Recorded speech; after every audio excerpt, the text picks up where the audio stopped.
Yeah, I'm Ryan Cady, one of the founders of Eliel Cycling, and I'm here with actually my original founding partner, Derek Wiback. We're about to hit our 10th anniversary. January 1 was our official incorporation date. I know we actually started doing all the planning well before that, but we'll say that's the official date. So, I think it's when we got the machines, right? Something like that, or yeah, I think we got them in like February. I don't know, early enough that we had to get an order done by April, and we got it done. So, which is pretty crazy in itself. But anyways, we just wanted to do a little mini podcast on Fridays, Founder Friday, talk about where we've been, this crazy journey of making our own cycling apparel, starting a factory, starting a brand.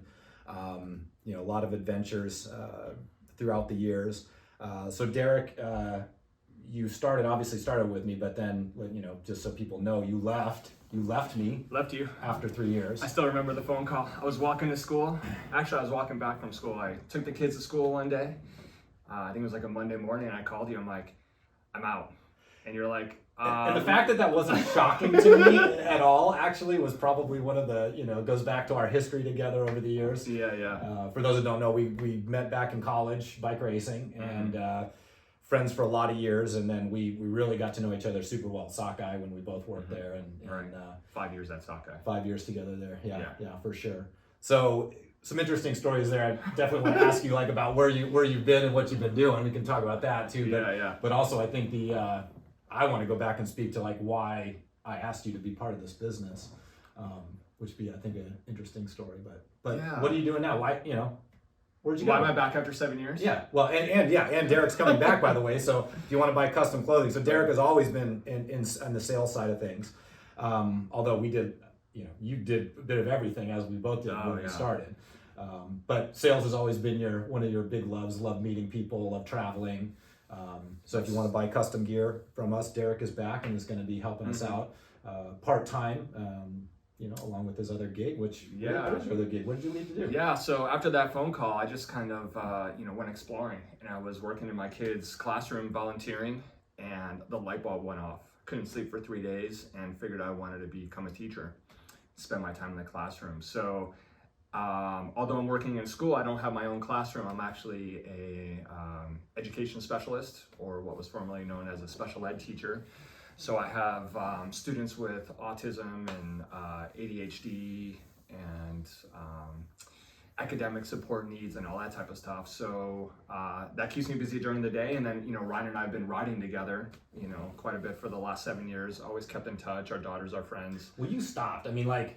I did stop for a little bit. I had to go back to school. Got back into it when we started this, because I think you kind of had to in order to be involved, because you were kind of playing soccer and I have a couple. But cycling, that's what how cycling is. You come and go from it, right? Yeah. I remember when I stopped racing, right, and we were starting at Sockeye. I was barely riding any. We joined, so busy. We joined a boxing gym. Actually, that was that's a whole nother story. That is another video. Our chiropractor loved it though. That guy got rich. Yeah. There was some interesting mornings after some of the boxing. Overhand right. Yeah. That's all I got. I got an overhand right. But you come and go from cycling all the time, right? So that's the nice thing. when you've done it like we have for most of our lives, right? You can always come back into it, no matter what form it is or what group, and it's always a great, not only physical activity but social community, right? Yeah, it's my community for many reasons. Since I was 15, even, as a youngster, and now, you brought me into the kids mountain bike team. So now I was looking on the roster today, we have the local junior high and high school team. It used to be part of NICA, and now, our league is removed from that, but people will know NICA. We have 58 kids, and there's a new kid joining tomorrow. Him and his dad found out about it. He's like, I'll see you tomorrow. Yeah. And so that is, That's kind of how you got, you kind of took a break after you left Eliel, I think. I know you kind of rode here and there, but I think you kind of took a break from cycling, and then all of a sudden, when I started, so my youngest daughter races on the team. She's a senior this year, last year, racing in the SoCal League, and started in 8th grade, right? And so we got into it. I started mountain biking again. COVID years, dude. Yeah. Right. Well, before that. Well, I had no bike when COVID hit. I had no bikes, and then I went from 0 to 4 and got my wife a bike. Yeah, you know, she loved that.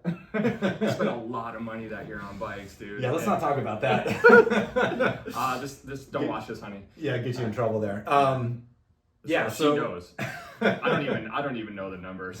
So I jumped in, and I, of course, I love riding, and riding with your kid is probably one of the most amazing things you can do. So I jumped in and volunteered and became one of the assistant coaches or whatever, with a pretty good team. I mean, it was all North County, San Diego composite team, a lot of riders, and so tons of coaches, which was super fun. So we had coaches, all the kids. I got into it. The next year, the league, we were still NICA then, and they required us to break up and go to because we got too big as a composite team, so we had to break into other little teams, which kind of sucked because it actually was really good having the amount of kids we had to do all the different levels and break the coaches up and everything. It worked out really well. Got more difficult when the teams got smaller because of the difference in ability. But let's see. So that was a COVID year. I was going into 2020, and did one race. COVID hit. Whole thing went away. So anyways, and then the next year, I took over the team because there was nobody to do it. I ended up with the composite team, and the other coaches went to their school teams. And then you left me because you were too busy here, and you're like, I can't do it anymore because you're no. Then you came in. Then you came in. You took over the team the next year. Didn't you come in? It was 20.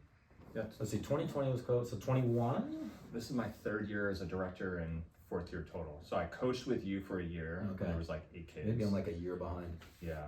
Anyways, I mean, we've both been around cycling forever. Can't leave it. It won't leave me alone. Yeah. I mean, it's my go-to activity it's how I met my wife. It's been a career for both of us for how many decades now? Yeah. Shit. Well, I started working in bike shops at 16, so yeah. So it's been turning 50 next year. 10th anniversary, 50th. Well, you are too. Yeah, so we're both turning 50 in a couple months. 5 decades. January, February, and we need ideas. So essentially we started this business for our 40th birthday. Happy birthday! 40th. Happy birthday! Happy birthday! Starting one of the craziest journeys I think we've been on. Yeah. So, anyways, I'm back after 7 years. Stoked to be back. I had some adventures cycling at Non. We should get. God, there's so many things there's so many segues we could go here with your bike packing adventures. There's some good stories in there. Yeah. So the thing about Derek is that you're always. You constantly are changing. You never sit still, which is why you're back looking for some adventure and traveling and wanting to meet people again, right? It's always been one of your things. But the big joke when back in college, all your college roommates was that you would go in and out of stuff and you'd go full in. When you went into something, you'd get all the stuff. Right. And then it was okay, I'm done with that. And then you'd sell it all. And you should just hold on to it, right? You just sell it all, get rid of it all, go full on to whatever new thing. So you go cycling to golf to tennis to whatever it was. No tennis. Yeah. But why not try it all? Yeah, right? For sure. No, absolutely. Yeah. But along the way, you just, you find what works for you, and the cycling industry has been, a perennial. It's been a foundation for a lot of things, friendships, relationships, business, career, fitness, all that, mental stability. Mm-hmm. That's always been there, and then moved around within the cycling industry, and then I found teaching, and basically surrounded myself with kids so I could stay young. So every day I get to be a second grader, right? Totally. So between school and we have 50 kids in our school, and then we have 50 kids in our mountain bike team. That's a lot of fun, and then with Eliel, the last couple of years just been kind of watching from the outside, and then we started talking again about me coming back. I have some extra energy I want to burn off, and kind of missed the connections and some of the travel. And my kids are getting older. I have a girl in college, and one of them is soon to be on that way, and just we decided let's give it another try. Yeah. Not a really try, but back in. So I was downstairs meeting all my old employees. Yeah. And I they're know, like, we still- they're like, what are you doing here today? I'm like, I'm working. Yeah. And they're I'm like, back. they're like, what? And I was like, no, I'm serious. Did they get scared? You know, some of them are like, really? They're like, are you sure that's not a translation issue? Because some of the employees only speak Spanish, and my Spanish is, you know, only so good. And I'm like, no, en serio, I'm back. So they were all excited, which is really kind of fun. I mean, it's actually pretty cool that, you know, there's a fair number of the staff that have been with us like Same staff. almost 10 years. Like they Yeah. came on either probably in the first year, right? Yeah. 'Cause Well, I we- mean, there was only 4 of us to start. Well, Right. but we We didn't went even from- have the sewing. I mean, that's a whole No. part. I mean, these are, Yeah. you know, some of the things I think we want to get into at some point, Yeah. talking about like how we got this thing going, but Yeah. pretty crazy. I did want to ask you though, like, you know, because you've been watching from the outside, now that you're back and you kind of see a little bit of what's going on, like, what do you think is, from the time you left, like, what's your impression of the company from the time you left 7 years ago? 7 years, bro. Where did the time go Yeah. to now? Like, I know you haven't, I mean, Right. obviously, we still hang for. Yeah. So I think, you know, I was excited to see that the original vision that we had is, you know, it took us some time, right? And I think someone said to you, like, look, you have good taste, you just have to figure out how to basically manifest that, right? Like manifest that into your vision of the brand, right? So anyways, so that's been fun to watch that journey with a little, you know, obviously the sidetrack with like COVID and all the challenges along the way Right. there, right? Because you really couldn't focus on the brand all that much during that time, or you had to do other things to Yeah. just survive, right? Right. Yeah, it's a little different when COVID hit for us because we had a factory shutdown, right? Mandated Yeah. shutdowns, Right. and you know we had to close down for 2 months. So that was a Right. different. You know, everyone had different challenges during COVID. That was our challenges. You know. So I think the most impressive thing, like you were touching on the fact that we have employees from 10 years ago, is that you have clients and relationships from 10 years ago, like Yeah. Tyler Pierce, like he was one of the first guys I called.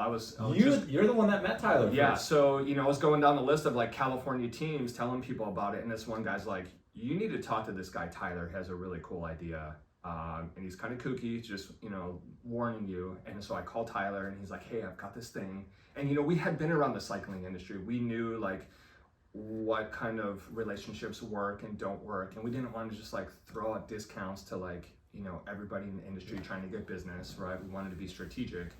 And Tyler's like, I have this idea about like the vegan cyclist, like that's my brand and I want to move forward with that. I was like, okay, this is different, you know, this is really interesting. And dude, I love watching his videos, like the Impossible route. Yeah, like, dude, if I'm feeling down, I turn on one of those. And I'm like, I can do anything. Like those guys are amazing. Yeah. And then Sharon and Super Squadron, Texas. So relationships that you and I helped build, you know, 8, 9, 10 years ago. It's funny that funny that you bring up Tyler, because I remember that you there was a photo, and I think you didn't take, but you had just given him a T-shirt. I think he was in Hawaii. Yeah, dude. And he had a picture of the original Eliel T-shirt on, Yeah. like with this beautiful background. Yeah. And I guess that was back. I mean, so it's been that long. Gosh, I can't even. It's crazy. And look at like where Tyler's gone. You know, like crazy following, crazy adventures. Yeah. You know, doing all kinds of cool stuff, and still with us because he loves the gear. I actually just texted him today and I was like, hey dude, I'm back. let's reconnect. I want to go ride, and look forward to, you know, making new stories for the next 10 years. Yeah. Or beyond. Yeah, for sure. So yeah, I mean the idea is that, you know, Founders Fridays, you know, get together on Friday. I mean, we're riding every Friday morning now, hopefully, starting back up the old executive ride. So actually our third founding partner, our silent partner, Matt, and myself used to always do a Friday morning ride. We'd always catch up on the business.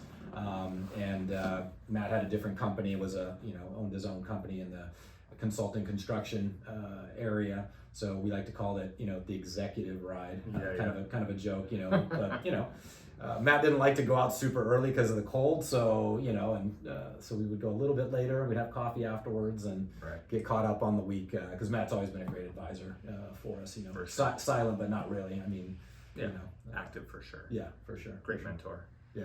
Right. So yeah, Founders Fridays. So yeah, talk about the stories. I mean, it's funny, even just having this conversation today, I've already thought of like so many things that we've forgotten. Right? Oh yeah, totally. Yeah. Yeah. anyways, No, it should be good. Should yeah. be good. Well, I'm glad to be back. Good to have you. Yeah. All right, let's do it. All right.